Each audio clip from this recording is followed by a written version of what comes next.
is Chris, and welcome to the third exhibition race of the 2003 season. And this one is going to be the Winston Open. This will be the race that will decide who out of the drivers that didn't win either during last season or this season will make the main show later tonight for the Winston. And this race will be a 30-lap event, and we'll get into the rules later on how everything kind of works.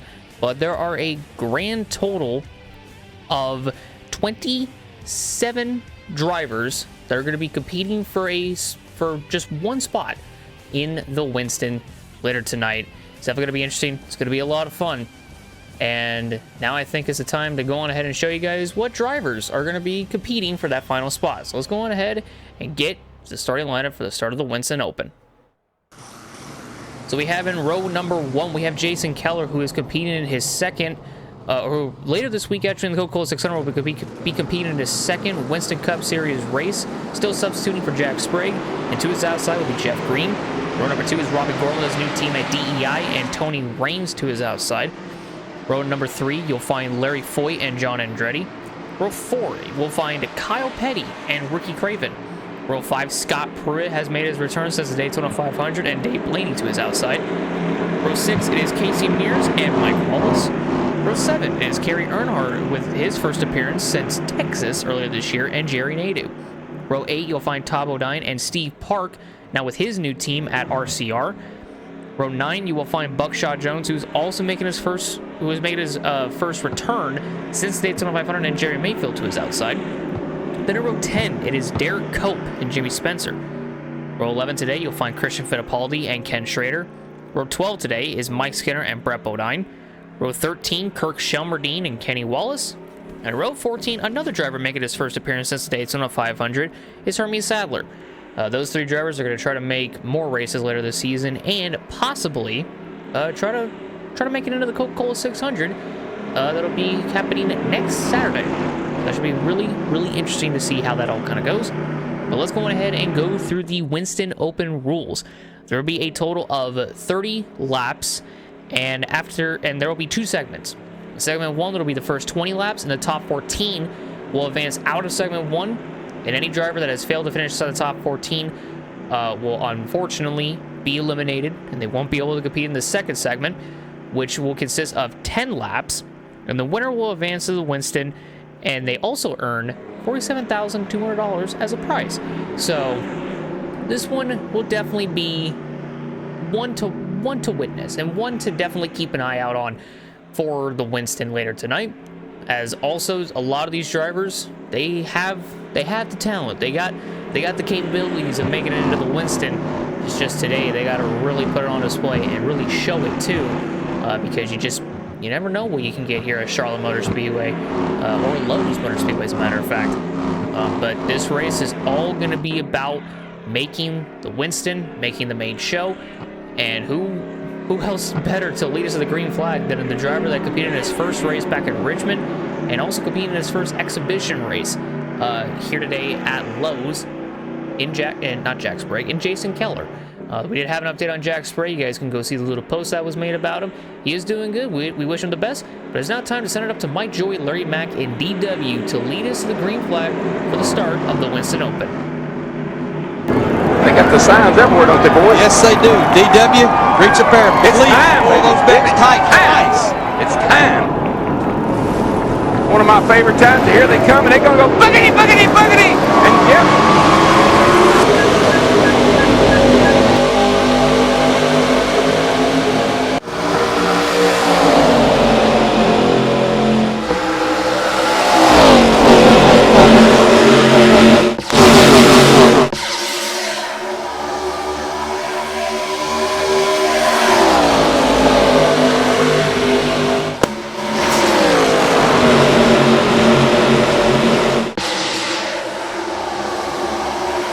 Head down the front straightaway and completing lap number 1, Jason Keller in the Net Zero Pontiac leads the first lap, and he was pretty fast in practice and in testing when they were testing the cars here, and then the Winston practice as well. So Jason Keller, he is a strong choice to maybe make the main show later tonight, but also keep an eye out on that Pennzoil Chevy of Robbie Gordon.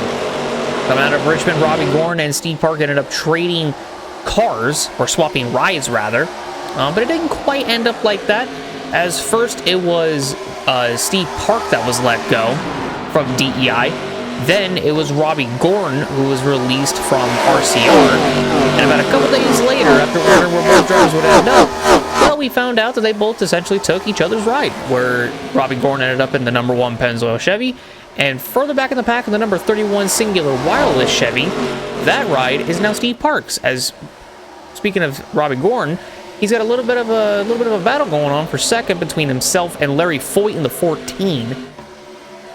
Larry Foyt trying to make the Winston, as is Jeff Green, the 30, because even though Jeff Green has had a really good season thus far, he's not necessarily locked into the Winston. Same goes with the 74 of Tony Raines back there, but really the only way to advance into the Winston would be to win a race either earlier this season or last season, as we saw Jeff Green actually get a little bit sideways in the middle of 3 and 4. He does keep the position. He will hold up Robbie Gordon and Larry Foyt a little bit, drag Tony Raines into the fight. The main thing to keep an eye out on is what line these drivers are going to run, how many drivers are going to try to gain a position, and who in this case scenario is going to be the one in the transfer spot. As with Robbie Gordon now taking second place away from Jeff Green, who falls down to third. You got a battle going on for fourth between Raines, Foyt, and Kyle Petty in the 45 back there. See John Andretti, Petty's teammate, trying to maybe get up into this battle. See 2 target cars. One of them is Casey Mears, and the other one is Scott Pruitt. There you go. Scott Pruitt's on the inside with Casey Mears, who is outside. See Kerry Earnhardt and Ricky Craven going side by side. Craven makes easy work of Kerry Earnhardt to take the spot away, as now Kerry's under attack from Dave Blaney, as is Ricky Craven actually. He did not get a good run off of 4, which will allow Blaney to the inside. Can he clear him in turn 1? Nope, he can't. He got a little bit loose, though, in the center. It's going to allow Craven back around the outside. A lot of battles going on towards the back of the pack. You see Mike Wallace in the 09 trying to make his way through the field, trying to get in the transfer spot, trying to stay in a good position. As it seems like right now the transfer spot is going to Mike Wallace in the 09. Or could be a little bit further back, actually. As you see, ooh, Dave Blaney, he got really high up the racetrack. He lost a lot of momentum, and Mike Wallace is going to take advantage of it. So Mike Wallace in that 09 car, he's shown flashes of being fast, and today is no exception. You see Craven going after Casey Mears in the 41. He'll make quick work of the rookie. Craven has shown flashes of being fast this season. The problem is, though, is he hasn't really had the finishing results to show for it. But Craven is going to start to take this opportunity to make it into the Winston. There you see Scott Pruitt in the 39, who makes his first appearance since the Daytona 500 earlier this year. He's going to try to go out. He's going to try to get his way to the front, maybe a race for $1 million. But also, he hasn't raced since Daytona back in February. So it's been that long. You see he's kind of strung out a little bit. You see the battle for third between Tony Raines and Jeff Green. Raines looked like he might have tried to get up alongside Green. It wasn't possible, though. As with the drivers going flying by down the back straightaway. Nice little camera shots here. I'm watching Tony Raines trying to maybe get a run on Green, but in turn, that's going to allow Larry Foyt to get a run on Tony Raines. He'll drop to the inside and try to get him into turn 1. Can he clear him? Doesn't look like he got a little bit loose as well. These drivers are getting quite loose in the center of 1 and 2. They're not really able to keep it on the bottom, as Larry Foyt is another one of those drivers who wasn't able to really do that. There you see Robbie Gordon, the 1, who, like we said before, competing in his first race, or in the Coca-Cola 600, will be competing in his first race for DEI. This is his first exhibition race with DEI as well.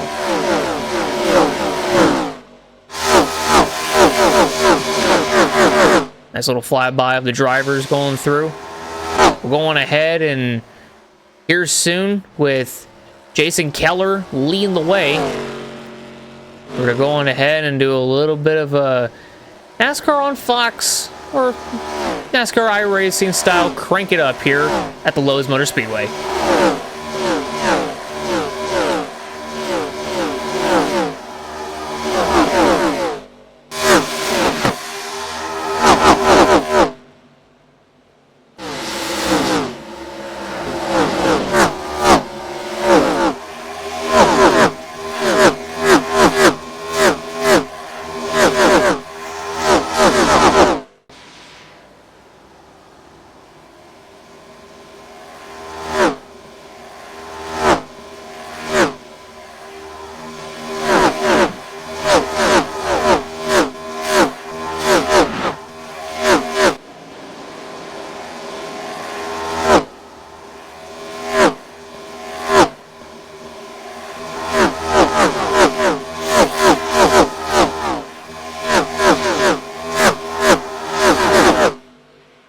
With all that battling going on, a lot of these drivers still mired in the back of the pack, not really able to move forward, but the driver in the final transfer spot is Steve Park in the 31. He's just ahead of Dave Blaney in the 77. As you go through the field, you can see them getting back into a single file line, being more strung out. Robbie Gorn is, or not Robbie Gorn, but Ricky Craven in the 32 is trying to maybe get a little bit more spots so he can have a better running position for the end of this segment, which is going to end at about 4-ish laps. So you see Jeremy Mayfield making the pass for 12th on Nadu in the 01. As once more, the transfer spot does go to Steve Park in the 31 in that singular wireless Chevy. Maybe saw that the 39, I think it was, of Scott Pruitt running all the way along the outside wall. Normally don't see that. Jeremy Mayfield looked like he's going to be taking advantage of a little mistake that Pruitt made. You see Craven in the 32 going to make a move on Andretti in the 43. These two drivers, they are okay. They just got to not wear out their tires and fall back into the clutches of the driver in 14th, which is Steve Park in the 31 still, who is just behind Pruitt and Nadu. But that could change because something's wrong on that 39 of Scott Pruitt. Pruitt might actually have an issue. He might have either he has an issue or he has a tire that might be wore out a little too much. He may have wore out his tires a little bit. So we look a little bit further ahead. So it is starting to get a little bit darker. There's Jason Keller in the Net Zero Pontiac leading the field. He's done a good job so far, and he's been able to pull away from Robbie Gorn actually in the one car, and he's doing wonders. We did mention at the top of the show that Jason Keller will actually substitute for Jack Sprague in the Coca-Cola 600 next Sunday. So Jason Keller, and he'll be competing in other races later in the season, but with his main focus being on the Busch Series title, might be a little bit so he's available to drive the Zero car again, but other drivers will be able to take the reins of that car in favor of Jason Keller to help him out so he doesn't have to drive this car every single week, because we all know, and even Jason Keller knows he doesn't want to drive it every single week with his focus being on the Busch title with really nothing to gain on the Cup side of things. As this is the final lap of segment 1. Like we said before, Keller's done a really, really good job maintaining the position, maintaining the lead. From the lights to the first flag that's going to fall, which is going to be a yellow flag. Jason Keller will lead us across our finish line. That'll end segment 1. We look further back to Scott Pruitt, who's in the transfer spot now, but it looks like he's going to be able to hold off Dave Blaney, and Scott Pruitt will make it into the final segment. As here soon the caution will come out, and there it is. Every driver had to pass the start-finish line in order for the caution to come out. They waited a little bit too long for that to happen. But in return, segment 1 is over. And the other thing, too, is the caution laps will not count towards the lap count. So we are still on lap 21 of 30 with 10 laps to go. and we're gonna run the final 10 laps and see who out of the who out of the top 14 is gonna make the main show. As you see the drivers catching up to the pace car, you see Scott Pruitt in the 39. He lived just long enough. He might need to come in and pit for some new tires, but he definitely earned his spot, and he did a will of a job being able to keep that car on the track and being able to hold the position and get into the top 14. And we'll show you the drivers that are going to be knocked out of the first segment. We get it with Dave Blaney in the 77. He almost had Scott Pruitt. If it was just maybe a lap longer, he would have been able to pass him. But it just unfortunately wasn't able to happen. So even though Dave Blaney will not make it in, he can look forward to Sunday and possibly being able to have a better showing there. As Dave Blaney, Mike Skinner, Buckshot Jones, Brett Bodine, Derek Cope, and the rest of the other drivers are knocked out in segment 1. So we are not going to go racing quite yet, as we are going to cycle through the drivers that are going to be out and just get to the top 14, essentially. See all the cars passing by, all the different camera angles, showing all of them. Sun's going down here at the Lowe's Motor Speedway.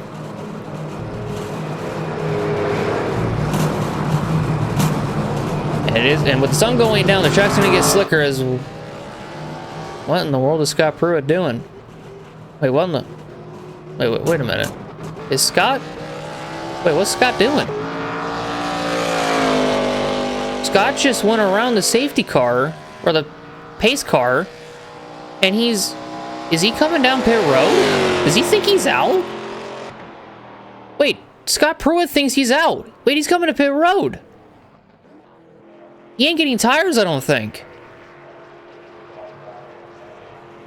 Did Scott Pruitt not get... Did he not get told that he made it into the next segment? What is Scott doing? He's pulling into his pit stall. There's no crew members over the wall. He's not gonna be in the... What? There goes Skinner in the 4. What in the world? Pruitt, why did he do that for? There goes Buckshot in the 0. Brett Bodine in the 11. Derek Cope, Kerry Earnhardt, Fittipaldi, Hermie Sadler, Todd Bodine, Kenny Wallace, Jimmy Spencer. Those drivers, they're going around because they're not going to be in this next segment, but they are getting held up by the field because they're not able to go around the outside of them. We got Kirk Shelmerdine in the 72, Ken Schrader in the 49. Yeah, they're going around him. So that means that Dave Blaney now takes the spot of Pruitt, because Pruitt just... I don't think they told Pruitt that he made the transfer. What in the world just happened? And why did Scott Pruitt just... They definitely did not tell Scott Pruitt that he made it in, because now, yeah, Dave Blaney's still on the track. There wasn't a scoring problem, as it still says that Scott Pruitt's in 14th and Dave Blaney's out, but Pruitt's out of his car. But Dave Blaney's still on the track, so what in the world is going on? As the field are still coming, the lights on the pace car are off, but there's still drivers going around the racetrack. And for some reason, they're not going to pit road. Yeah, they're just blowing past the start-finish line. But the drivers are gearing up to go back racing. There's no way the pace car is off. What in the world is going on? We're going back racing, but we shouldn't be. What in the world is happening?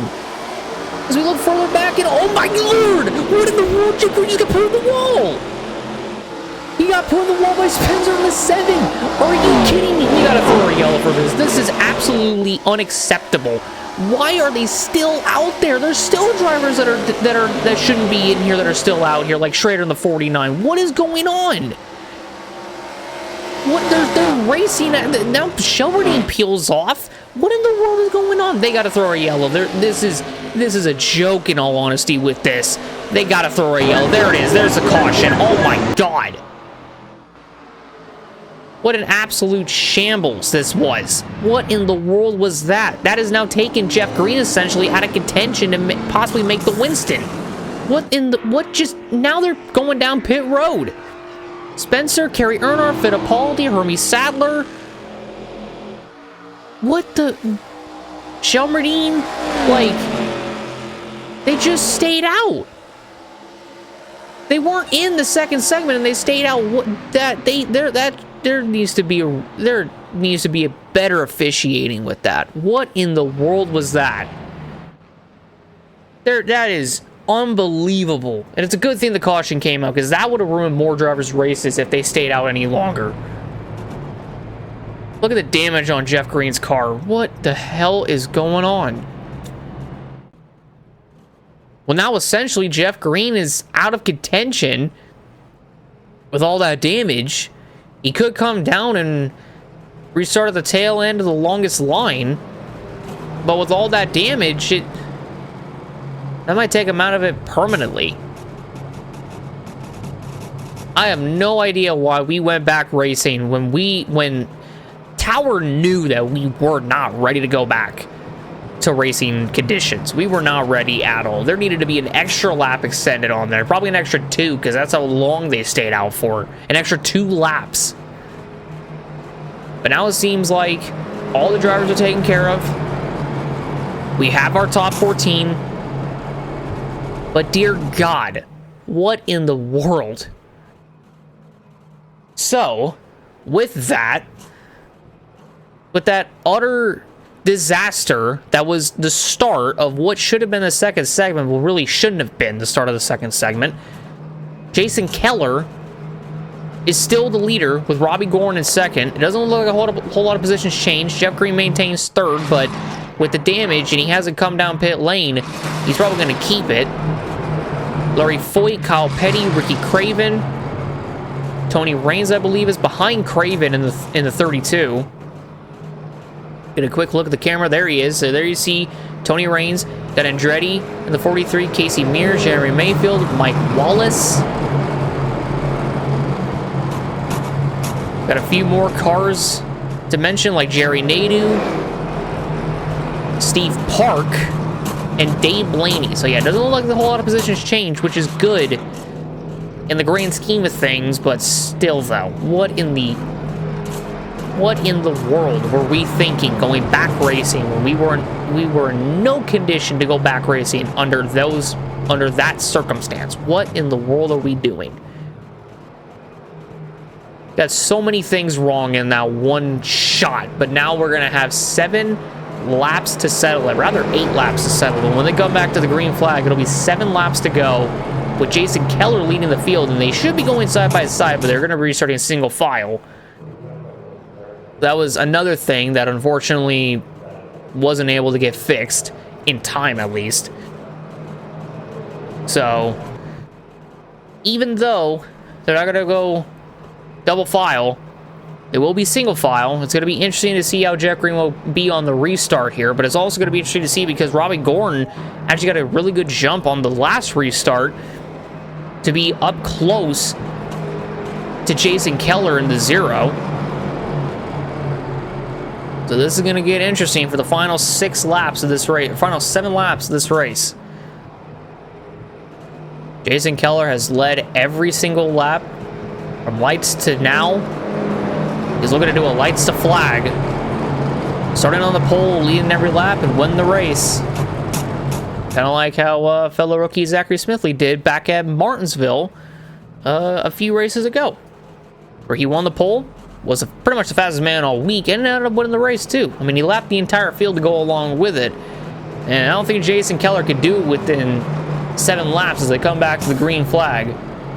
But with that damage from Jeff Green's car, you never know what might happen. And you never know what can happen these next 7 laps. All 14 drivers could get caught up in a wreck. You just don't know how it's all going to play out. With the lights on the safety car off, drivers are ready to go. Got to wait for the safety car to peel off. And there he goes.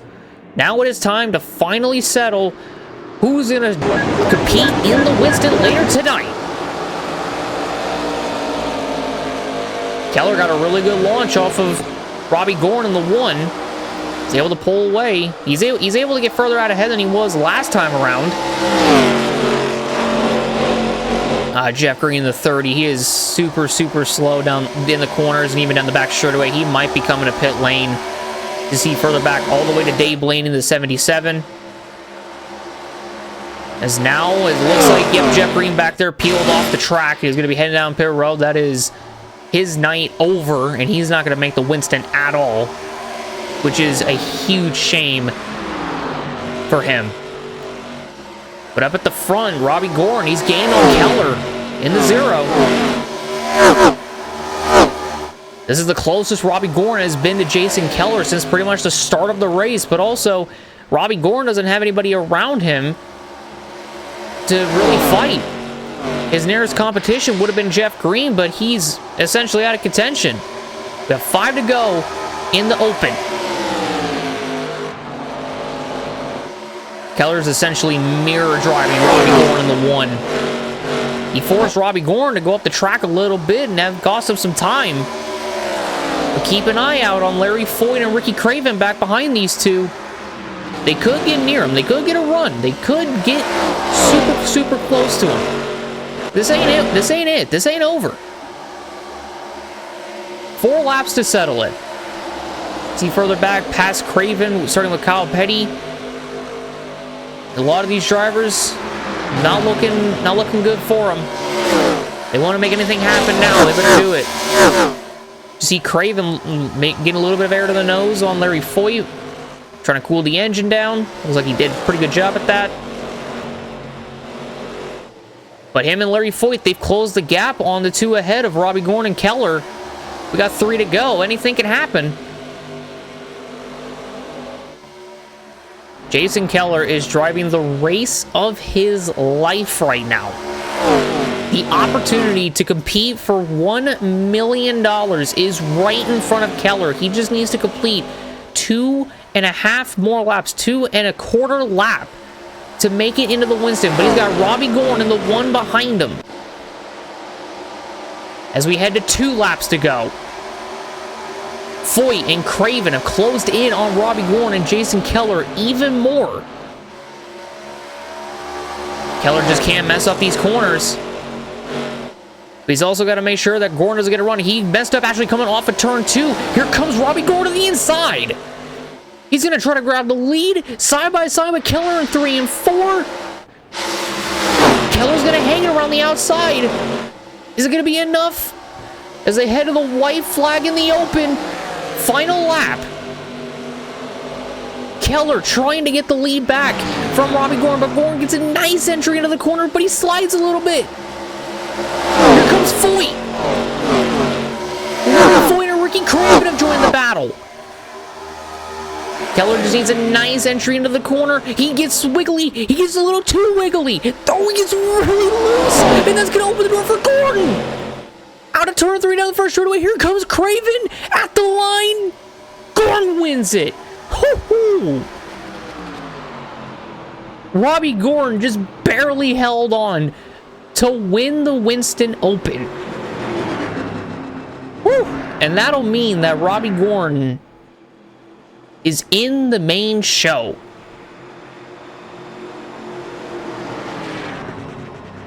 Even though it's heartwarming for Robbie Gorn, who just a couple weeks ago was essentially out of a ride following Richmond. He gets a new ride at DEI and comes to Charlotte, wins the Open. And even though smiles all around for Robbie Gorn, you just gotta feel for the net zero Pontiac of Jason Keller. So close to almost making the show. So close. Just needed to execute turns 3 and 4, and he probably would have gotten him on the high side. But here's the finishing results. Robbie Gorn wins it, transfers into the Winston, with Ricky Craven in 2nd. Jason Keller finishes in 3rd. Larry Foyt 4th. Kyle Petty 5th. Andretti in 6th. Tony Raines in 7th. Casey Mears 8th. Mike Wallace 9th. And Jeremy Mayfield in 10th. Then you have Jerry Nadeau in 11th, Dave Blaney in 12th, Steve Park 13th, Jeff Green 14th, Buckshot 15th, Brebadine 16th, Derek Cope 17th, Scott Pruitt in 18th, Mike Skinner 19th, and Kerry Earnhardt in 20th. And you have the final 6 drivers. Man, oh man.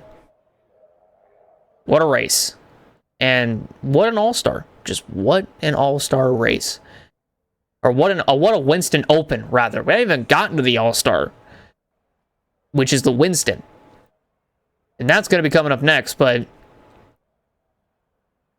the biggest takeaway from here is that even though the sun is out, it's not nighttime, when we get into the Winston, the lights are on, sky is dark, and the track's going to be slick.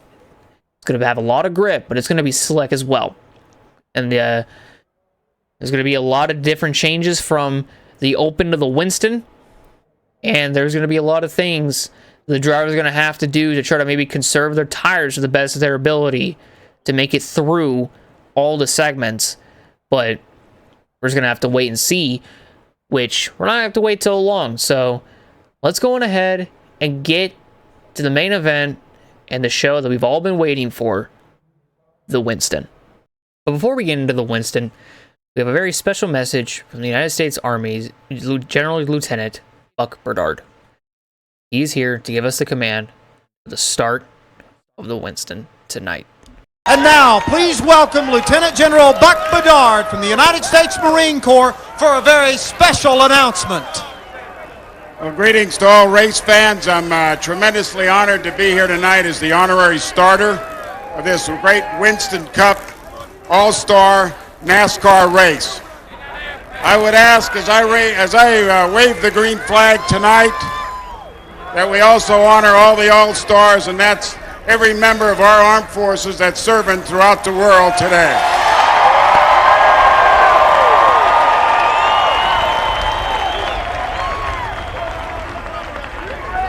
And before I can do my job as a starter tonight, I'm going to ask for some help from a Marine Gunnery Sergeant by the name of Marvin Edwards. He's forward deployed in Iraq, and he represents one of the 70,000 Marines that are forward deployed tonight. Thank you, General Bedard. On behalf of the entire 1st Force Service Support Group from Camp Pendleton, California, we are honored to represent the United States Armed Forces here in Iraq. Our Marines, sailors, and soldiers have driven nearly 2 million miles through the Iraqi desert in support of Operation Iraqi Freedom. We are proud to defend America and proud to be a part of the Winston, NASCAR's all-star race. And now, from Camp Edson, Diwaniwa, Iraq, for the most famous words in all of motorsports.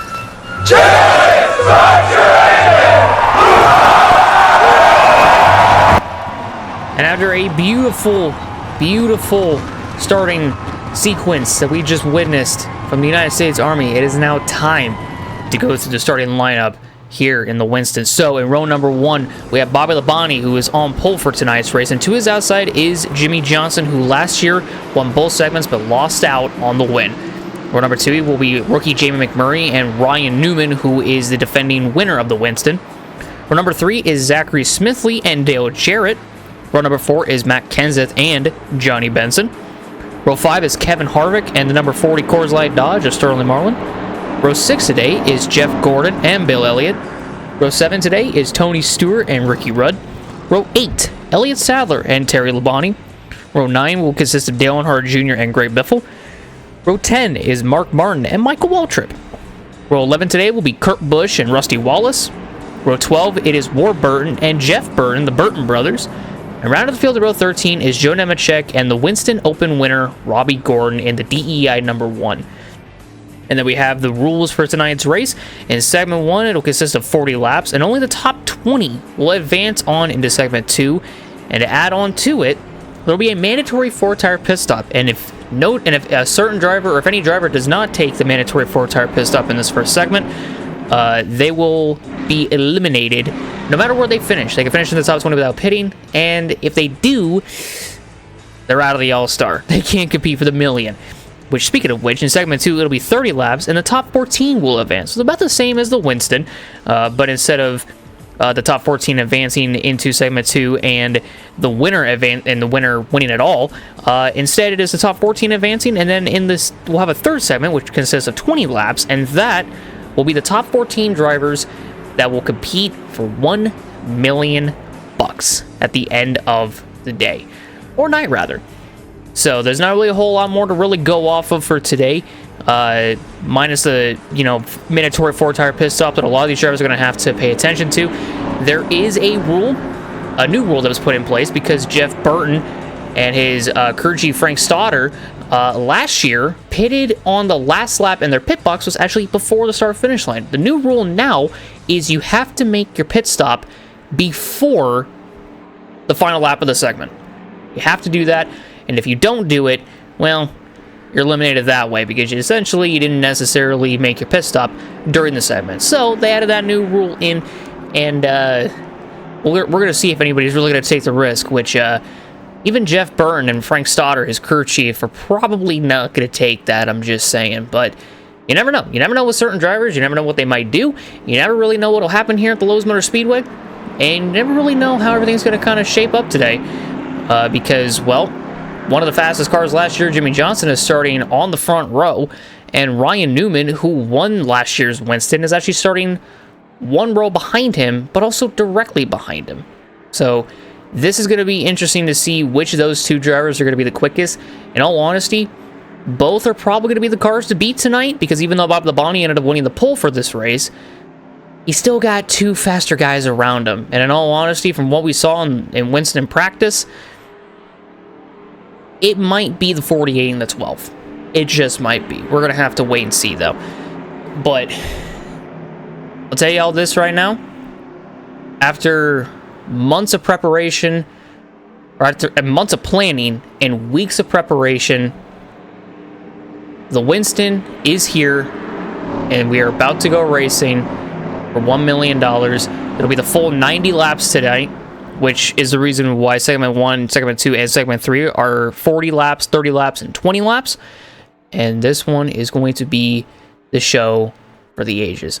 And now I think it is time to go on ahead and set up to Darrell Waltrip, Mike Joy, or no, try that again. Set up to Mike Joy, Larry Mack, and DW to lead us to the green flag tonight. When you want to know about, people ask me about boogity, boogity, boogity all the time. When you want to know what it's all about, it's about nights like tonight. Yeah. I mean, that's really what our whole sport, the whole time we do this, it's about excitement. It's about fun. It's about getting up on the wheel, and it's about winning a lot of money, and that's what tonight's all about. Well, it's time. Speaking of getting up on that wheel, you better reach up there and pull them belts extra tight, DW. Yeah, here they come, and this is the best. It doesn't get any better than this. This is the best of the best right here, and we're going to take the green flag, and we're going to go boogity, boogity, boogity. Go racing, boys.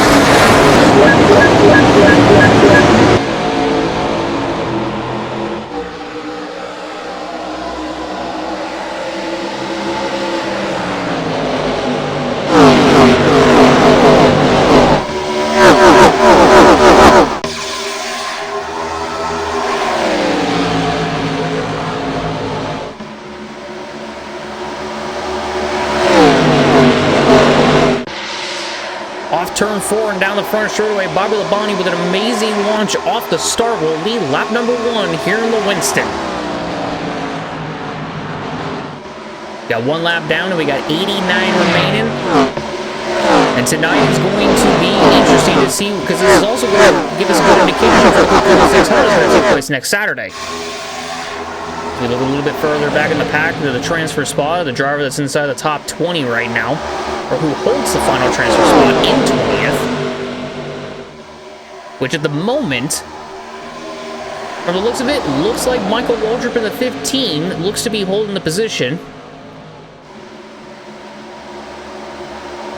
And then Kurt Busch, you seen the 97, ooh, he went back a little bit. Now now Michael Waldrop is actually the 20th position. We found out that he actually wasn't in the transfer spot, but now he is. But now there's a battle going on here for the final spot. A lot of these drivers, they got enough time, but they also got a 4-tire pit stop to make, so they really have enough time till the end of all of this to really make it happen. As you see now, Kurt Busch getting an amazing run. Now he's made it into the transfer spot.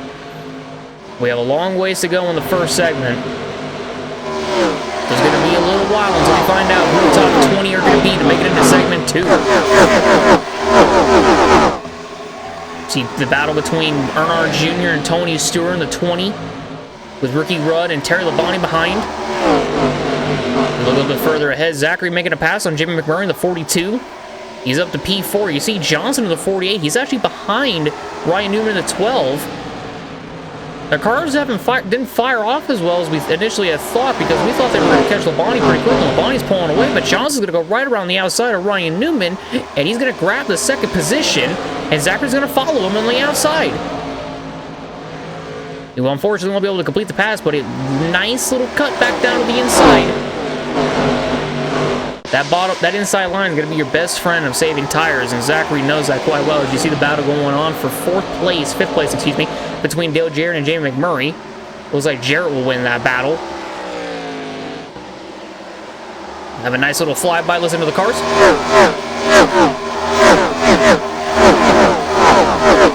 Oh, what? Ward Bird in the 22 back there. He's slow.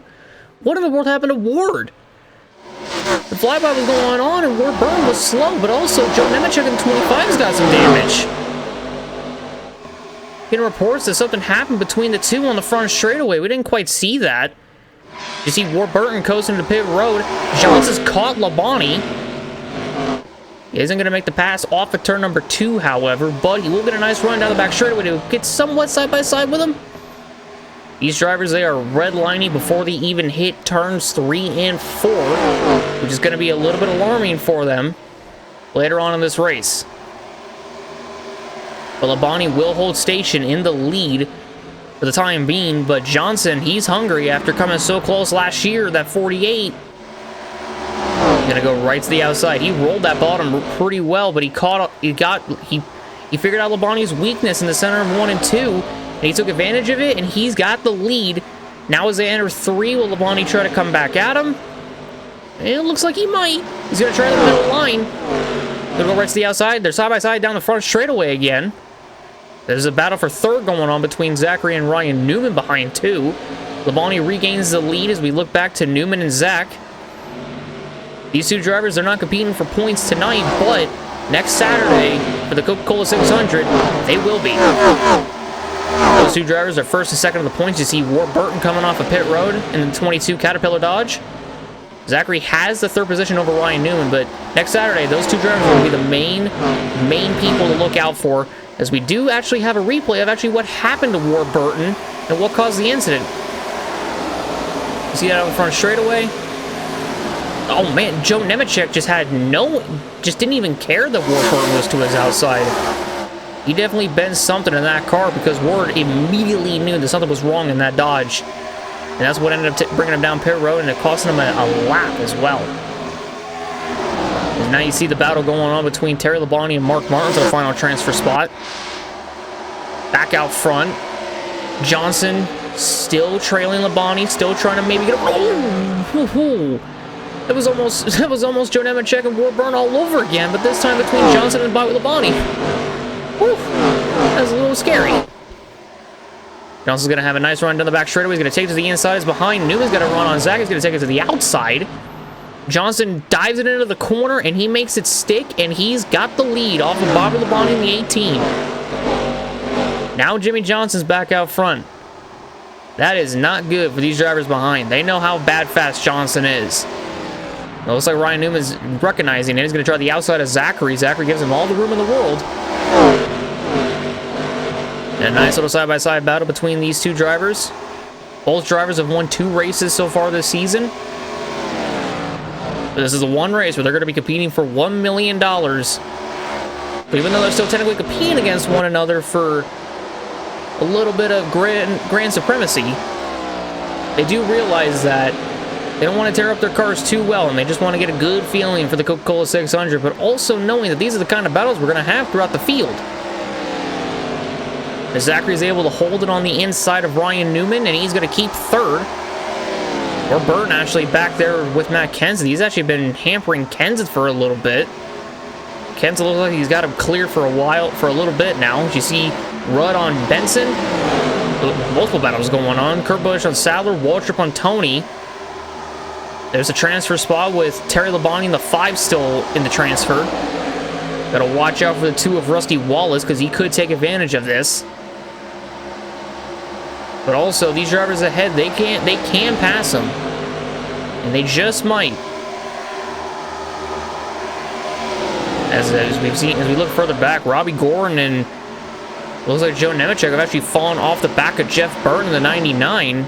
There's Joe Nemechek in the 25. That damage is really hurting him. And Robbie Gordon is elsewhere, and we don't know where Robbie is. To get a quick update on that, you see up ahead right now, a little bit of trouble for Sadler in the 38. He's going to slow up Kurt Busch and his teammate, Gray Biffle in the 16, and Wallace. Always got damage on the right front. Oh no, Sadler. Elliott Sadler's got damage on the right front. I think he may have tagged the wall in the front straightaway. Poor Elliott Sadler in the 38. He may have just caught the wall. When you get into that tri-oval, you get really, really tight. You gotta pay attention. So you look a little bit further back in 5th place. Ryan Newman and Matt Kenseth, who we initially thought those two were going to be fighting for the championship up until now, but not anymore. You see Sadler's on pit road, suffering the same fate as Warburton did earlier in the race. There's Robbie Gordon in the 1. Doesn't look like he's got any damage. But with Elliott Sadler pretty much now out of it, he's down in 25th. Robbie Gordon is in 24th.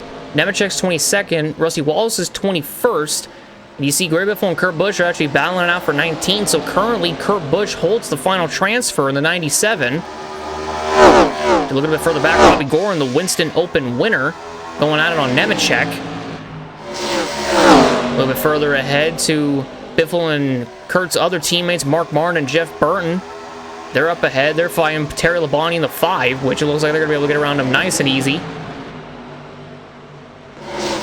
Ooh, wow, Burton got a little bit squirrely. Him turn 1, and he almost went right into the door of Terry. Thankfully, though, he didn't. He almost suffered the same fate as Jason Keller in the 0 did in the Open. Thank God that didn't happen. As you see Earnhardt Jr., Bill Elliott, McMurray, and Harvick having their battle. McMurray's he started in the top 5, qualified well, but he's been falling back ever so slightly. But the final transfer spot is a ways away, so he could be all right. His tires might be going away, though, which is kind of a main problem for him. See further up ahead, Newman's actually passed Zachary in the 80. But Zachary, he is going to get a charge on Newman. Go right back to the inside, and he's going to go duke it out with Newman again. And here comes Warburton to the 22. Trying to maybe see if he can pass these two and maybe go catch Jimmy Johnson in the 48 and get his lap back and maybe try to put himself back in contention for when pit stops happen. But in doing so, he's getting in the middle of battle between Zachary and Newman, who are trying to duke it out for 3rd. In turn, it's bringing Kenseth in the 17. Zachary gets a little bit tight in 3. It's going to push him up the track a little bit. He's all right, though. He didn't tag the wall or nothing. Newman's going backwards. He's going to lose 4th position to Matt Kenseth in the 17. Or maybe not. Maybe. Well, he's stuck behind Ward, but Ward's got fresher tires than these guys. So he just might. You see Ward going to the inside. Zachary, is he going to try to... Oh, man. Zachary didn't look like he was trying to block Ward. It just looked like he was trying to go for the racing line. He got it, but oh man, he's getting tight again. Ooh. Hang on to it, Zach. Almost lost it twice in turns 3 and 4, back-to-back laps. Holy. There's Elliott Sadler, who sits 25th right now. Not looking good for Elliott Sadler, as you see back for 3rd again. Now Dale Jarrett's out of the frame. Warburton has finally gone around the outside of Zach. There's Kenseth in the 17.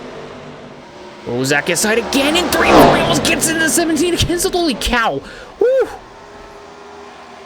Zachary and Kenseth almost just made contact, because Zachary got tight again in 3. He's going to go at it. He's going to have yet another battle with Newman. Nope, Newman backs out of it. Here comes Jarrett. He's going to go right on the outside of Zach. Zach's just trying to hold on to his car in the best way he possibly can. But also, maybe these drivers are thinking about making a 4-tire pit stop, because it is mandatory. Gotta remember that. Gotta remember. As speaking of which, there's Johnson on pit road. So the race leader, Jimmy Johnson, is actually the first driver to take advantage of the mandatory 4-tire pit stop, which leaves Bobby Labonte out there taking the lead. Jarrett in second, Kenseth third, and Zachary fourth, with Newman in fifth. Marlon might get Newman here soon. May have looked like that Jarrett and Kenseth were actually thinking about coming down pit lane. Does Labonte come this time? Labonte doesn't come down this time. Neither does Jarrett or Kenseth. Marlon stays out. Here comes Zach Earnhardt Jr., McMurray and Ricky Rudd, Burton, Jeff Burton, and Johnny Benson. So those drivers are making the mandatory 4-tire pit stop. Nemechek made his 4-tire stop. His car's all clean. That's how we know he made his 4-tire pit stop, because his car's all beautifully clean. Johnson came out of the pits. Think Labonte's going to come down to pit road? Yes, he is. So that'll give the lead to Dale Jarrett, who stays out. Here comes Johnson in the 48. Marlin, Harvick, Newman. See, Kenseth's on pit road. Waltrip and Mark Martin stay out. Robbie Gordon stays out. Tony and Biff will stay out. Jeff Gordon and Terry Labonte are in. And Rusty stays out. As now maybe Dale Jarrett's going to come down pit road. This will give Jimmy Johnson his lap back if Jarrett stays on the bottom, which he does. There goes Johnson getting his lap back, and Jarrett doesn't come down. That is very, very odd that Dale Jarrett did not come down pit road. But there you see Bobby Labonte up ahead a little bit. Here comes Johnson. Got a full head of steam, and he's back out front. He's essentially gotten the lead back. He's virtual P1. So whenever Dale Jarrett, I think, is actually going to come down to pit road because I think he ran himself out of fuel. Jarrett ran himself out of fuel. Here, Harvick's going to take the lead away from him, but it won't be for too long because Harvick's going to come down pit road as well. There goes Harvick down pit road, and Jarrett's down pit road. So every driver besides Mark Martin now was pitted, and Mark's out of fuel. He shoots right to the inside to get out of everybody's way, but in doing so, he holds up his teammate Jeff Burton, Ricky Rudd, Terry Labonte. But Mark Martin, who is the leader, is out of fuel. He's got to go a long ways around this racetrack to coast it to pit lane. Oh, man. Definitely not how Mark Martin thought this was going to go. As there you see Elliott Sadler in the 38. Making his way around. Jimmy Johnson here soon. There he is down the back straightaway. Labonte, he's pulled out a big lead over Labonte in the 18. Kenseth, who's going to be in that who's going to be P3. Marlon 4th, Earnhardt Jr. 5th, Gordon 6th, Tony Stewart 7th, Harvick in 8th. There's Ryan Newman 9th, who's now 8th, and Harvick's now 9th. McMurray in 10th. Robbie Gordon 11th. He's got to make a pit stop at some point. Dale Jarrett in 12th. Rudd in 13th. Zachary 14th. Kurt Busch 15th. Michael Waltrip 16th. Terry Labonte in 17th. Jeff Burton in 18th. Joe Nemechek is a lap down. So he's not, or actually no, he is 19th. Never mind, he actually gained his lap back. And Rusty Wallace is in the final transfer spot in 20th. And then Johnny Benson 21st, Bill Elliott 22nd. And then I think it was Elliott Sadler in 23rd, Biffle 24th, and then Warburton in 25th. Maybe 26th actually. I could be wrong at that. I think. I'm probably wrong, but I'm pretty sure Warburton is actually last. To see multiple battles going on. Yeah, Joe Nemechek, he repaired his damage, and now he's in the transfer, so he's all good. The drivers battling it out. There's only 11 laps to go in this segment. So these drivers are trying to get as much as they can out of this. Robbie Gordon might actually be coming down pit lane in the 1. So look further ahead. There's Warburton to 22. There's Mark. We forgot about Mark Martin. He's now 25th. So Mark Martin in 25th position. My God. Could be 26 here soon with Warburton coming down the back straightaway. Or is Warburton going to come down pit road? He might actually be coming down pit road because War pitted very early. But he did not have enough fuel in to make it to the end of the segment. Yep, there he goes. Warburton down pit road. We look further back to a lot of these drivers. There's McMurray. Robbie Gordon of the 1. He's kind of got a train behind him.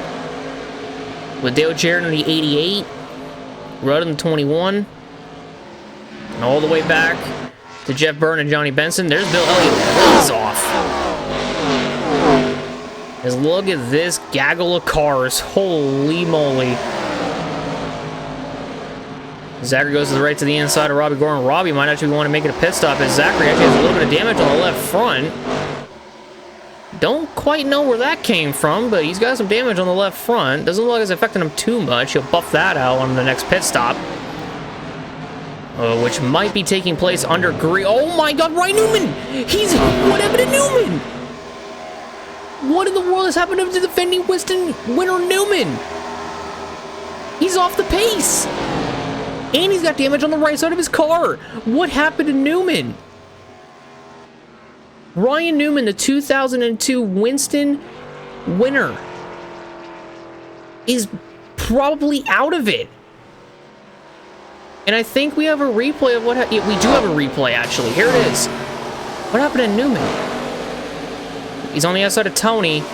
Oh, Tony went right up into Newman. It was the same thing like Joe Nemechek with Ward Burton, just had no indication that Ryan Newman was to his outside. And that's essentially taken Ryan Newman out of the Winston. Wow. Wow, wow, wow. What in the world is going on? As actually Dale Jarrett has got some damage on the right front. I think Dale Jarrett actually made contact with Ward Burton in the 22. He's got damage from that. I mean, he's still going pretty normally. It doesn't look like it's affecting his car. Oh, no, it is. He's really slow out of turn 4. Oh, yeah, he is super, super slow. I think he made contact with Ward Burton in the 22. And I don't think we have a replay of that, unfortunately, which kind of sucks, because we won't be able to see what actually happened to Dale Jarrett in the 88, but that might be Dale Jarrett out of it. He might be okay as long as he doesn't pit and he just keeps his position or maintains his position. Oh, man, Zachary and Michael Waltrip just get super close in 3 and 4s. We're talking about Dale Jarrett. And there goes Dale Jarrett right to pit road. That is Dale Jarrett's night, I think, over due to contact from Ward Burton in the 22. We look further ahead at Earnhardt Jr., Kevin Harvick, and Jeff Gordon battling it out. While Gordon's teammate, Jimmy Johnson, is still leading and coming to the end of the first segment as well. There was one more rule I got to mention. The last driver on the lead lap needs to cross the start-finish line in order for the segment to end. As we see Ryan Newman, and there's Dale Jarrett on pit road. Newman's essentially out of it. Dale Jarrett's essentially out of it. And there's Johnson, the race leader. And Elliott Sadler is just ahead of him. So while Sadler's coming to 3 to go, Johnson's only got 2 laps to go. So Elliott Sadler needs to complete 3 more laps in order for the segment to end. Unless Johnson puts him a lap down, then the segment will end on lap 41. But if he can't catch Sadler in time, then it seems like that Sadler's going to have to complete yet another lap around this track in order for the segment to end. As Johnson comes out of 4 and down the straightaway, he's going to be on the last lap of segment 1. That's going to be a little bit worrying because Sadler's still ahead of him. He's still got 2 more laps, and it doesn't look like Johnson can actually catch Sadler in the 38. He's not getting any speed going into the corner, coming off the corner. It seems like it's all going to Sadler in that number 38 Ford for Robert Yates. It doesn't look like Johnson's really gaining a whole lot here. So Johnson will complete the final lap of segment 1. But now we have to wait on Elliott Sadler in the 38 to actually get to the checker flag.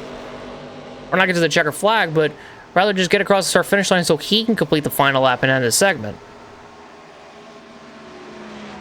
Even though Johnson's done, he's still going at race speed because he doesn't want to risk the chance of losing the lead, which he's far out ahead of Bobby Labonte, so he won't need to worry about that.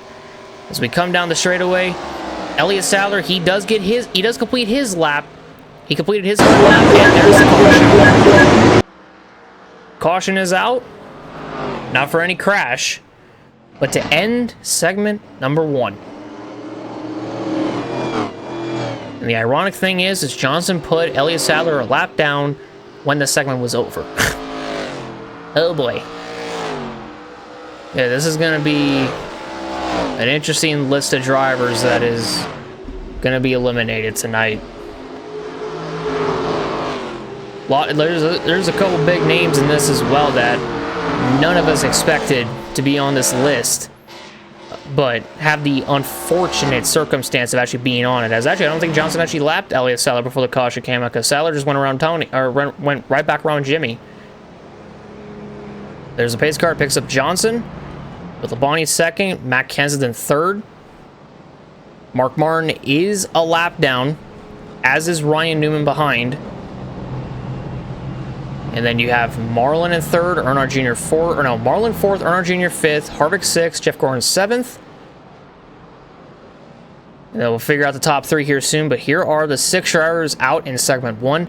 It's Elliott Sadler in the 38 and Dale Jarrett in the 88, the Robert Yates teammates. And you got Robbie Gordon, Mark Martin, Ryan Newman, and Ward Burton are also out in segment 1. The biggest names were in my opinion, Dale Jarrett and Ryan Newman. They were up there, and both got taken out in circumstances that, in all honesty, shouldn't have been in. But 8th is McMurray, 9th Tony Stewart, and Zachary actually rounds at the top 10. So that's the top 10, and we'll find out the other 10 drivers here in a minute, as these drivers are coming down pit road to get some tires, getting some fuel. This isn't mandatory. They already went through the mandatory green flag pit stops from the first segment. So this is just them topping off and trying to make it to the end of segment 2. You see a lot of stacking up actually on pit road. Man, oh man, and all this contact between Zachary and McMurray, and he spins him. Zachary, if he didn't have damage before, he had a lot of damage actually. And now he's going to get that repaired. But McMurray backwards on pit road from all of that. You see Jimmy Johnson getting out first. Kenseth's in second. There's Earnhardt Jr. in third. Oh my God, McMurray just slammed right into his pit wall. Holy cow. And there you see all the drivers coming off of pit road. Jamie McMurray will definitely start this segment last. He's a little bit out of the box, but he will be all right to compete in the second segment. We'll see. But now, Johnson will lead the field of green with Kenseth second, Earnhardt Jr. third, Marlin fourth, Bobby Labonte in fifth, Kevin Harvick in sixth, Jeff Gordon in seventh, Michael Waltrip eighth, Tony Stewart will be in ninth. Actually, hold on a minute. The top 3 remain the same. Bobby Labonte's actually in fourth. Charlie Montes in fifth. Kevin Harvick in sixth. Jeff Gordon seventh. Michael Waltrip eighth. Tony Stewart ninth. Zachary in 10th. And then Kurt Busch will be 11th. Looks like Rusty Wallace will be in 12th. Yep, Rusty in 12th. Jeff Burton in 13th. Ricky Rudd 14th. Charlie Labonte will be in 15th. John Nemechek will be in 16th. Johnny Benson will be 17th. And then the final 2 drivers are Greg Biffle and Bill Elliott, which will be 18th and 19th. And Jamie McMurray is actually taking his car behind the wall to get further repairs after the contact with Zachary on pit road, which I think Zachary's talking to his team, which he's a little bit off of Tony in the 20. Looks like he's going to get right back up. There he goes. Yeah, Zachary, he's on the radio saying he didn't mean to do that and essentially ruin McMurray's chances of competing for the or competing for the $1 million. Hopefully we'll be able to get to see Jamie McMurray back out. Hopefully we'll see him compete. I think it would actually be pretty cool if he would be able to compete for this $1 million. But from the sounds of it, definitely going to need to get a lap or 2 back, depending on how bad the damage really is. Which it all just seems like it's from the rear end, but from where he slammed into his pit wall, might actually be more than that. You never know. But the lights on the pace car are off. And Jimmy Johnson trying to do what he did last year by winning not only the first, but also the second segment. But instead of losing in the third and final segment, he's looking to win both segments and the $1 million. As the pace car peels left onto pit road, Jimmy Johnson and Matt Kenseth will lead the field back to the green flag. McMurray's back on the track, which is good. We're back racing at Lowe's. Jimmy Johnson got an amazing launch off the start. A little bit of contact between Kenseth and Earnhardt Jr. for second. Looks like they got through that okay, no damage. Yeah, they do see McMurray in the 42. He is back out on the racetrack. Junior's trying to go forward on Kenseth in the 17. A lot of jostling for positions as now it is the top 14 at the end of the segment. Will advance into the Winston, or into the final segment of the Winston. Harvick caught the wall a little bit. They were almost full wide down the straightaway. Zachary backed out of it, as did Kevin Harvick in the 29. This is absolute craziness already. So right now, Rusty Wallace in the 2 holds the final transfer spot in 14th, but he's being hounded by Ricky Rudd in the 21. As we're actually getting reports that maybe not a lot of drivers actually put enough fuel in their cars to make it to the end of this segment. See Marlin going at it on Bobby Labonte for 4th.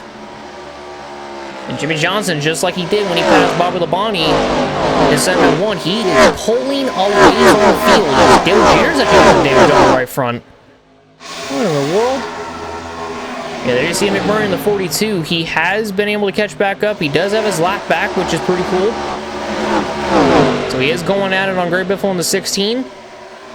As for 19th, Rusty Wallace has actually fallen outside the top 14, so he's now 19th because McMurray's trying to get 18th off of him. Benson's in 17th, Joe Nemechek 18th. Terry Labonte's in... Joe Nemechek is in 16th. Well, Terry Labonte's now 16th. Jeff Burton is fighting Joe Nemechek for 14th. It's now Nemechek's 15th. And then 13th is Rudd, and 12th is Bill Elliott. The final transfer spot is right now given to Jeff Burton in the 99. Now it's going to Joe Nemechek in the 25.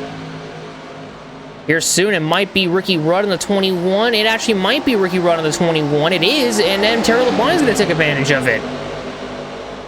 So now Terry's going to be in the final transfer spot in that number 5. Terry trying to have all Hendrick cars in the final segment. As Rudd actually got a nice run on the outside and regained 13th. So now the fight for 14th continues on between Nemechek and Terry. As they enter the corner, looks like it's going to go to Terry for now. See Dale Jr. falling back. He's got a little bit of damage on the right front. You see Zachary down the back straightaway trying to get that 5th position away from him. Marlin's actually had a really good start to the segment too. He's up to 2nd already. That Coors Light Dodge is a rocket ship right now. Got Kenseth in 3rd, Zachary going at it for 4th. Now on Labonte, looks like he's going to pass Bobby Labonte for 4th. Yeah, I'm not too sure what Dale Earnhardt Jr. may have gotten the damage on the right front. He's fighting harder for 6th right now. He'll complete the pass. Get a nice little look at the pace car. Why not? So Jimmy Johnson is still out front. Shocker. here at Lowe's. Zach's going to try to go for 3rd on Matt Kenseth.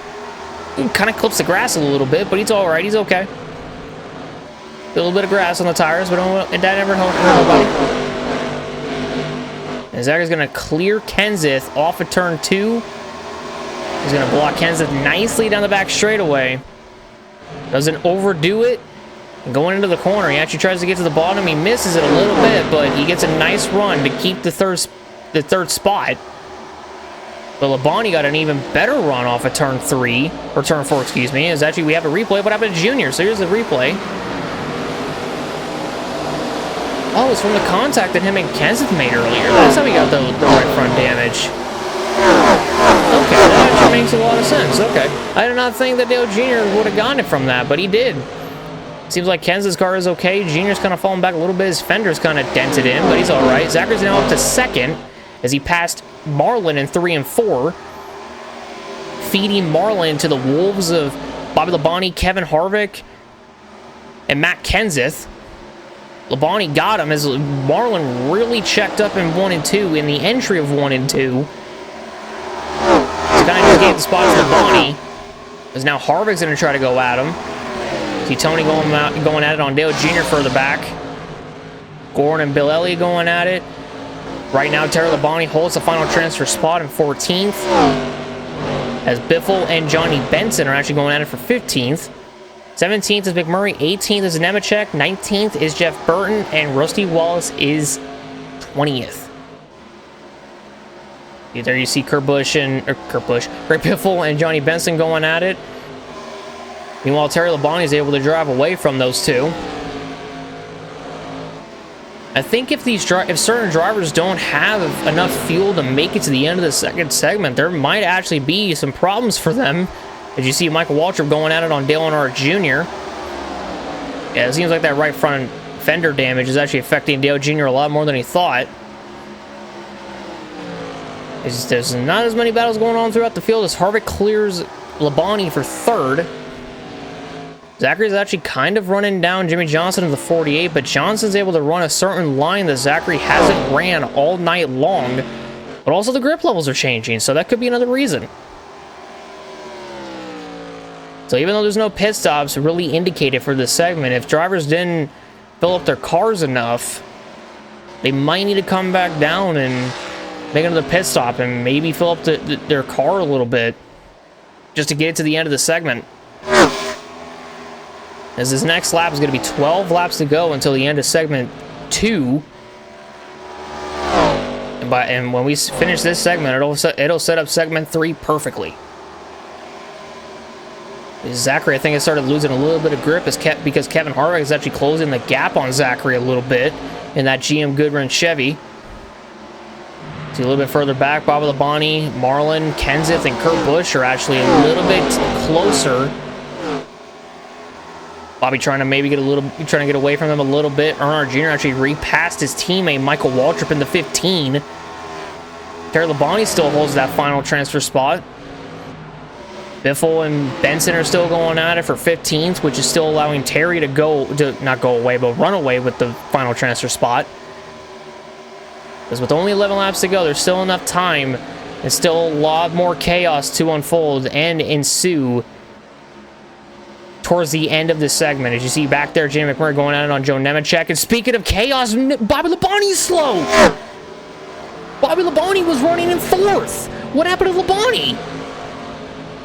Well, whatever it was, now Biffle's in the final transfer spot. He's going to try to pass Terry Labonte in the 5. He will pass Terry in the 5. Johnny Benson in the 10, he's going to try to maybe get the final transfer spot because now Terry's still in the final transfer spot. And it looks like he will for a little bit. And now he fully will because Terry went way too high in the entry of the corner. And now a battle ensues between Terry and Jamie for 15th. What has happened to Bobby Labonte in the 18? That's another driver that we thought was going to maybe take it to Jimmy, maybe. At first it was Newman, but with the second segment, it looked like it was going to be Marlin, then it turned into Zach, and then maybe Labonte because he was starting to actually get a good run. But let's see what happened to him. He actually gets a run on Kevin Harvick in the 29. Oh my, it's the same thing that happened with Ryan Newman and Tony Stewart. Tony just didn't give Newman any room, and Harvick did the same thing to Labonte. Oh my lord.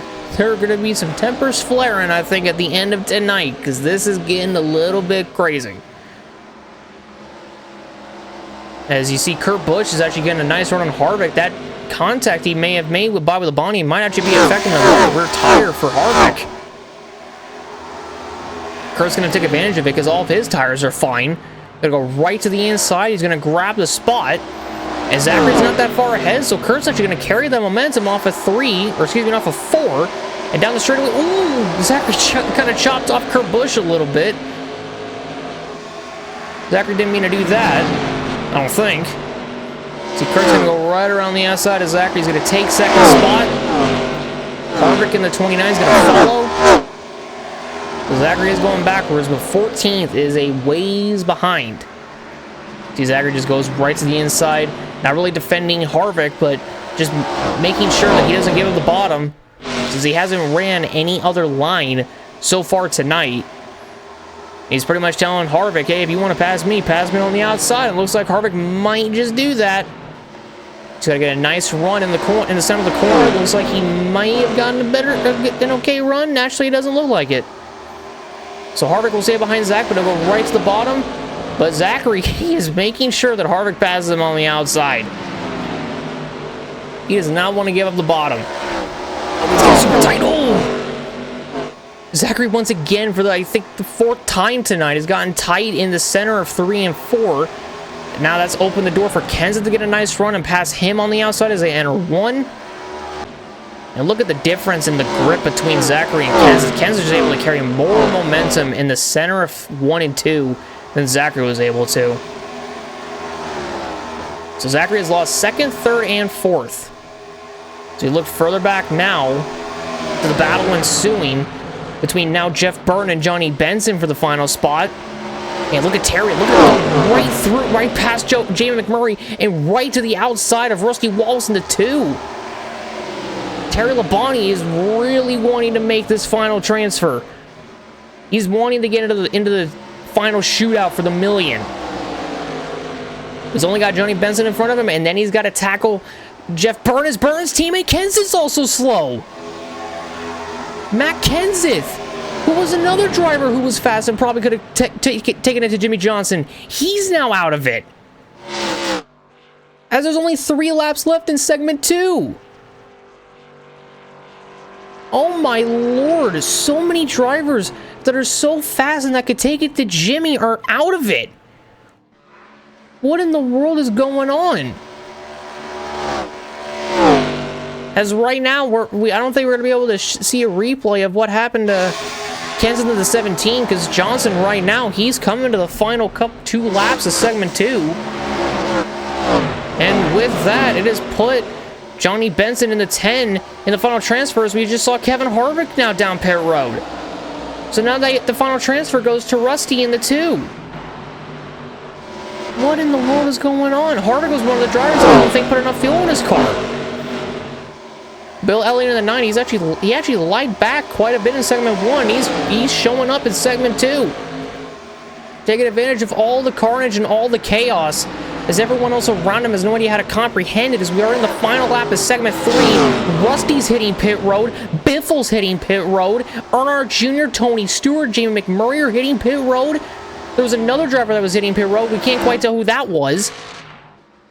As Johnson, who is barely nursing his car around turns 3 and 4, is going to win segment 2 again, but he's got to wait for the final lead lap car to do it, which can't quite remember who it was, but I think it might be Zach, I think, in the 80?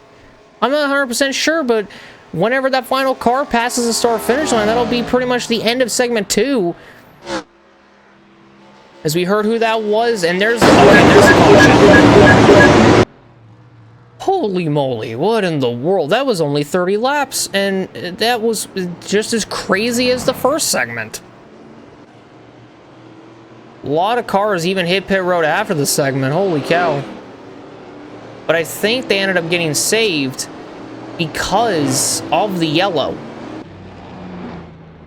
So Jimmy Johnson, for the 2nd year running, wins segments 1 and 2, and is in prime position to win it all at the end. With Michael Waltrip, Jeff Gordon, Jeff Burton, Bill Elliott, Joe Nemechek, Johnny Benson pitted at the end of the segment. They weren't on the final lap, so they were able to get away with it. But I think now that I actually think about it, they might be a lap down to Jimmy because of it. Yeah, they might be a lap down, but after all that, we finally figured out who the 6 are out. It is Dale Earnhardt Jr. in the 8, Greg Biffle in the 16, Rusty Wallace in the 2, Jay McMurray in the 42, Bobby Labonte in the 18, and Matt Kenseth in the 17. So yeah, out of that list, 3 of them are big shockers, and Matt Kenseth, Bobby Labonte, and Dale Earnhardt Jr. Did you see Zachary's coming down pit road? Earnhardt Jr., Wallace, Labonte are coming down, and the Labontes are coming down pit road. I think Jimmy also came down pit road. The reason why some of those drivers are coming down is because they're out. So there's Jimmy in the 48. He's on pit road. We look a little bit further back. There's Zachary in the 80 that's on pit road. Terry Labonte in the 5's on pit road. There's Ricky Rudd as well. Bobby Labonte, who wins the pole, is out in segment 2. So because of those drivers actually pitting towards the end of the segment, all 10 of those drivers, they don't have to pit again. But Zachary, Ricky Rudd, Jimmy Johnson, and Terry Labonte actually were able to get away with it and pit, and they were the only 4 that needed to pit.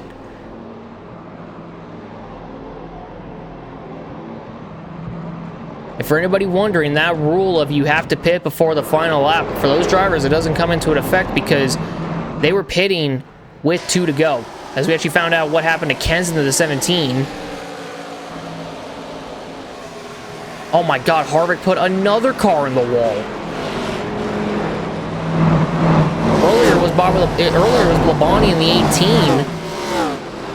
And he also took out Matt Kensington in the 17. And both times there was a driver on his outside. Man, oh man, and Harvick, out of all of that, he's in it. He's in the final segment, which is going to get pretty wild because there's a lot of drivers that have a chance to maybe take it to Jimmy, as now a lot of these drivers that are behind the pace cars, all the way back to Jimmy Johnson, they'll be able to get around the pace car, and they'll be able to catch up to the field before we go back racing. So there they all go, and so far we have Jimmy Johnson and Terry Labonte, who will lead us to green, and then Ricky Rudd and Zachary Smithley will be in the second row. And because the drivers are going to be coming around, they will not be able to get double file before the start of the race, or before the restart. So they will just line up single file on the inside.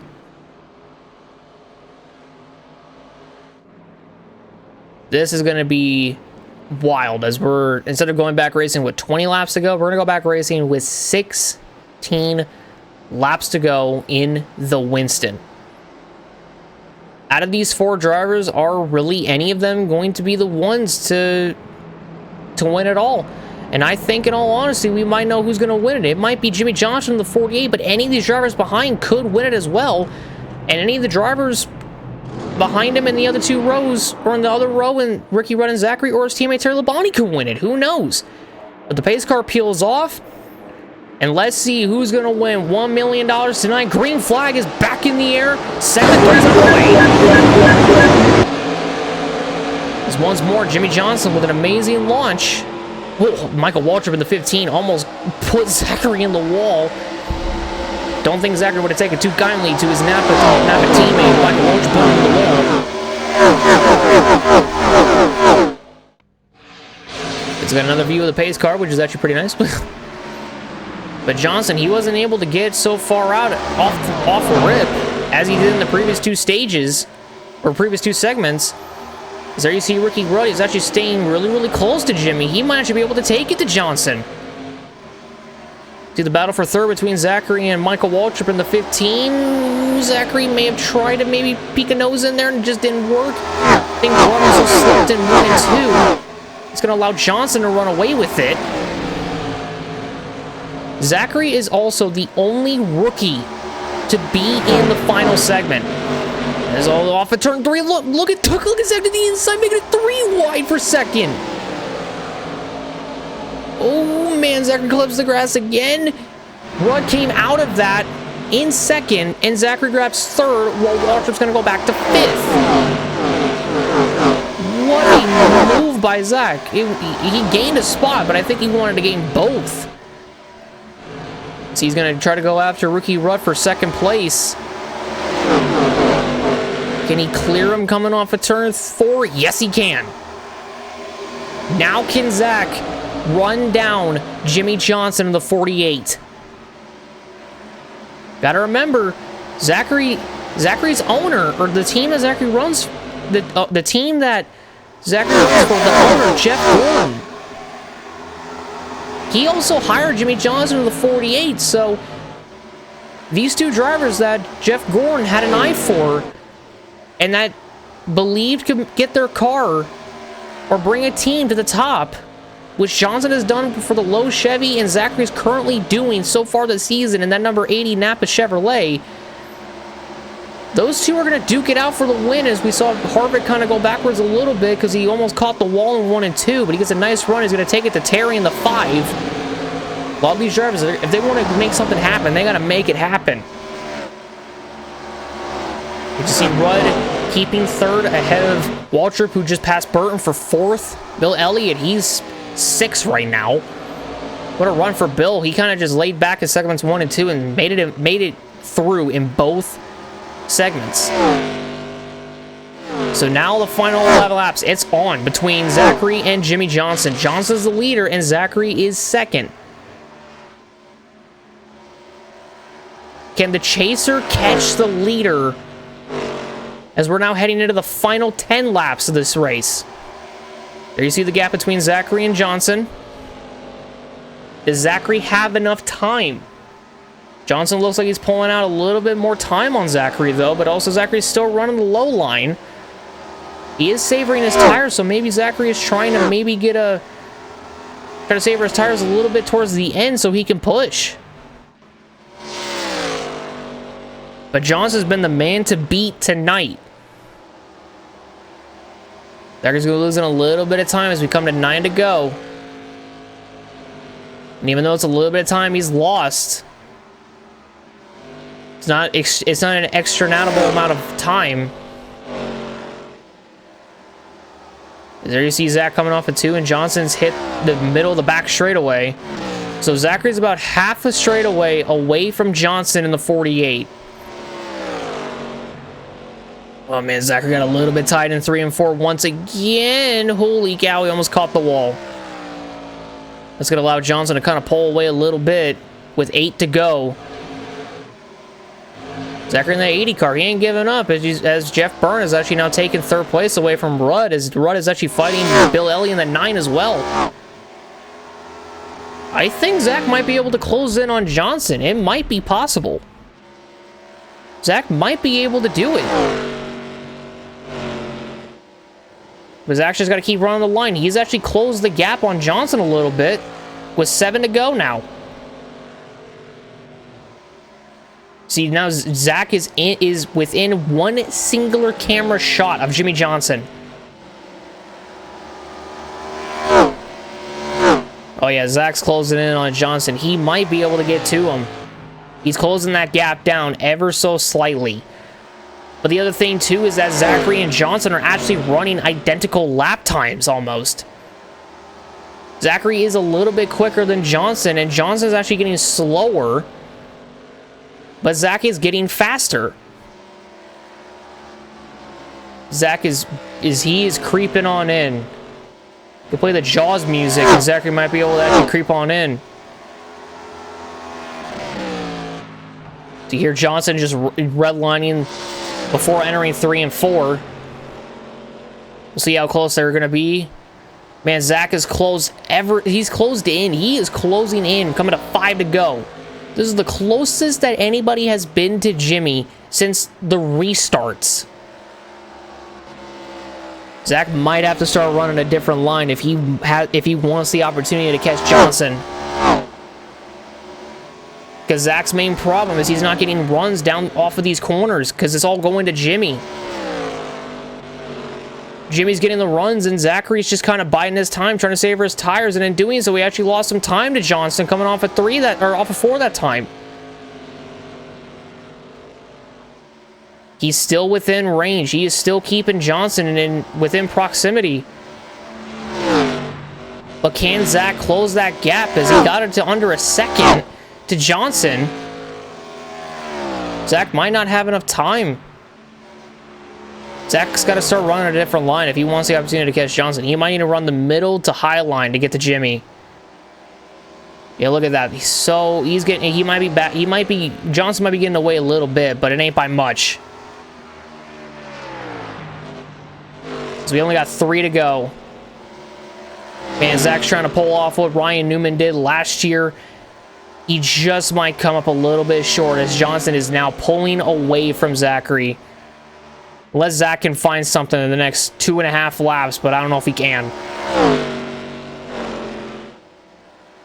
I mean, Zach's close. He is still close to Johnson, but it's just not close enough. 2 to go.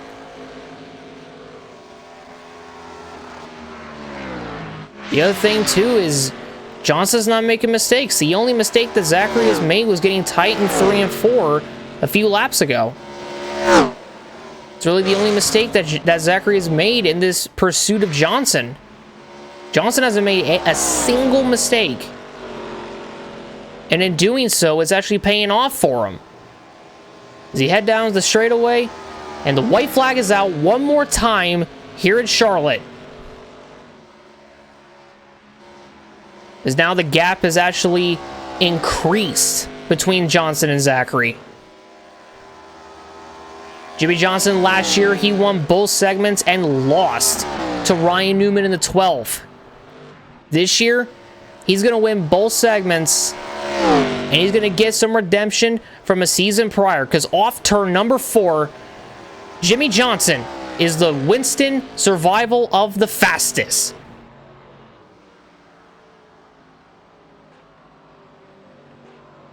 Jimmy Johnson survived all the mayhem, all the carnage, and also, he was the fastest man on the track. Well done to Jimmy Johnson, and this might give us a big indication for next Saturday's Coca-Cola 600, because if what we saw today was Zachary trying to run down Jimmy Johnson and Johnson being as fast as he was, this might be a amazing and an instant classic probably of a Coca-Cola 600 that we're going to get between those two drivers right there, and Zachary and Jimmy Johnson. Whew. Wow. Wow, wow, wow. What a race, and what a finish. Here's the finishing results. Jimmy Johnson is the survival of the fastest. He gets the job done by winning segments 1 and 2 and the $1 million.